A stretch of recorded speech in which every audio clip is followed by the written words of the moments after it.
the Hurricanes were a great team this year. They weren't even close to that. So we know we have a long way to go here because it seems like the Edmonton Oilers might have learned something in that final series. Maybe help them going into next year. So give us your prediction for what the Red Wings do and who takes home the cup next year.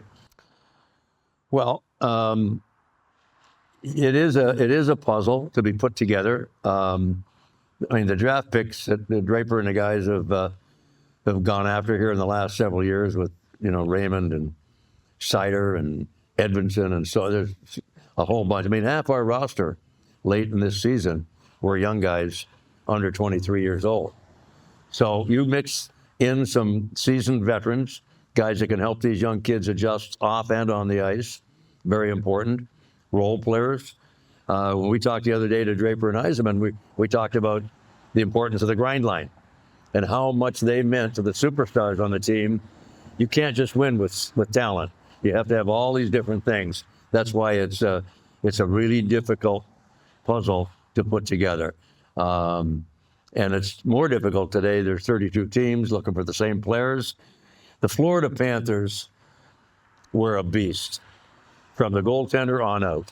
I mean, you could go down that list: Barkov and Tkachuk and Bennett and Verhaeghe. And I mean, it's just on and on. Marchand, what a final he had. Holy mackerel. They had it all in the right place at the right time. And you got to really give Maurice, the coach, a lot of credit for being able to handle that whole thing. They were a beast, and they just weren't going to give it up.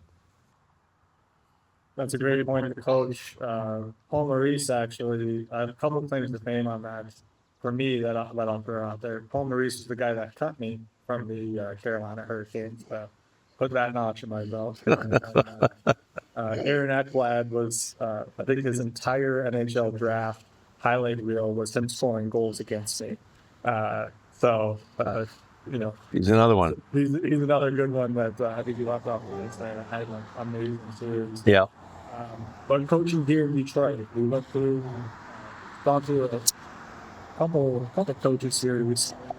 And another friend and client, Coach Derek Ballan, I think did a tremendous job during his time. And then we bring in some fresh blood. Mid-year last year, get a big start. What do we need to see from our coach going into next year?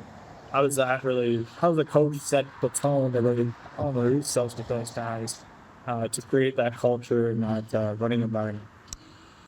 I think Todd McClellan, his history, since he was with us back in 08 when we won our last cup with Babcock, he's a guy that holds everybody from top to bottom accountable. Nobody gets off the hook. He's hard on people by design. And I don't think other coaches here have been that hard on certain individuals, and they will get it now. They're going to get every day what they need to do to be successful as that part of that group to make the playoffs and go from there. And McClellan is the one that'll get that done. He doesn't mind being a bit ornery and telling you like it is. That's the way it really should be. No stones left unturned, and nobody gets a free pass. Everybody's got to go the same direction and pull the wagon, and if they do that, I think we will make the playoffs this year. He'll hold them accountable, and that'll be to their. They may not like it, like they didn't like Scotty Bowman a lot, but he got the job done.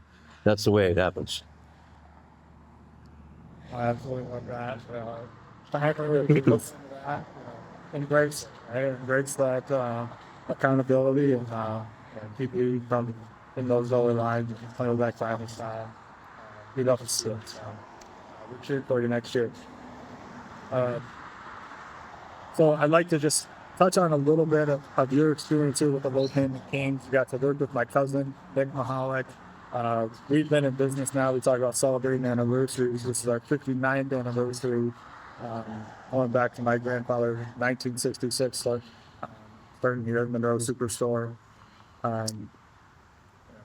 Derek Lalonde, Gordie Howe, Dominic Shine, a few other of the players have been down here and had awesome experiences getting their new vehicle. So tell us a little about what your experience was like and why you're going to keep coming back.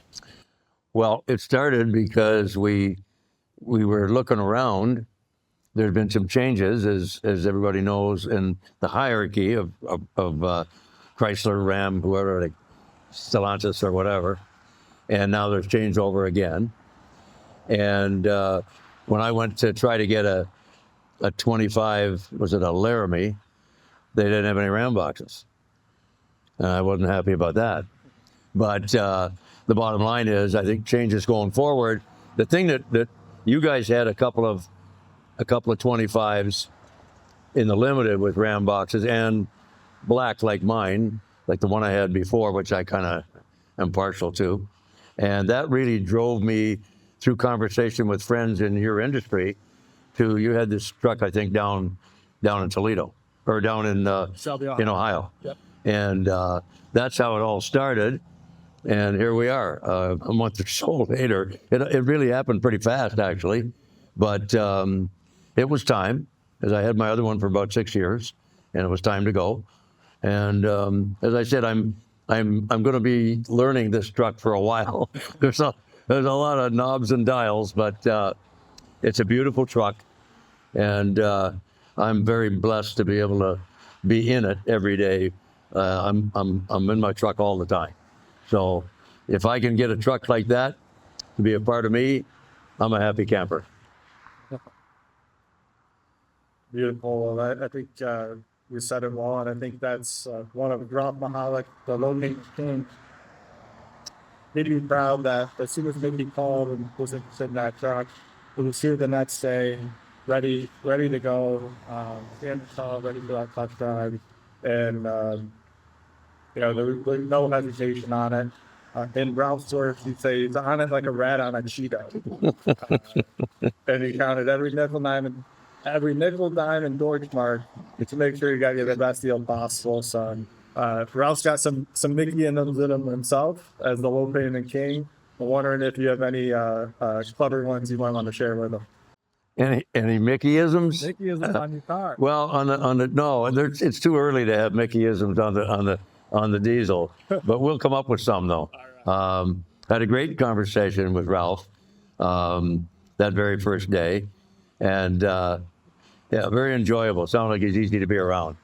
And yeah, you're right. He had that truck brought up here to Monroe the next day or 2 days later, whatever it was, and that's just bingo. You know, that's what service is all about. So it came together seamlessly. Nick did a great job in acclimating me to what this limited was all about, because I've never had one of those before.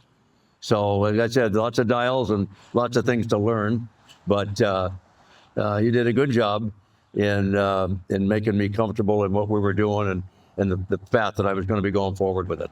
Save more with the Low Payment Kings at the Monroe Superstore. Enjoy a 25 Jeep Grand Cherokee Laredo 4-wheel-drive 4-door or 2025 Jeep Wrangler Unlimited Sport 4xe. Your choice, only $238 a month on a short-term lease. Take advantage of these deals before all government rebates on all EVs and hybrids, both new and used, go away here soon. And please join the Low Payment Kings at our Jeep Fest welcome party on Friday, August 1st. Visit us today at monroesuperstore.com.